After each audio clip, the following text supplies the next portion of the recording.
అందరికీ good morning అండి. పప్పులు కడగాలి, నానపెట్టాలి, రుబ్బాలి ఇలాంటి పనేమి లేకుండా తక్కువ టైంలోనే రాగి దోశలు ఎలా వేసుకోవాలో ఈ వీడియోలో చూద్దామా?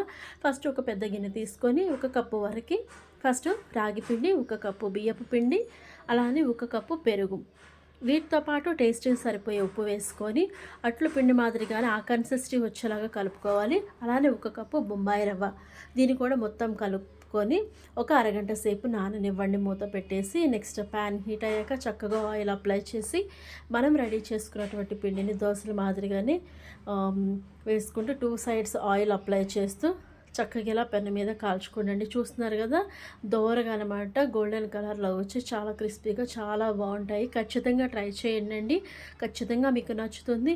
ఇలాంటి మరిన్ని రెసిపీస్ అనేవి అలానే మంచి మంచి టిప్స్ వీడియోలో షేర్ చేస్తూ ఉంటాను. దానికోసం మన ఛానల్ని సబ్స్క్రైబ్ చేయండి, మర్చిపోకుండా వీడియోస్ని లైక్ చేయండి.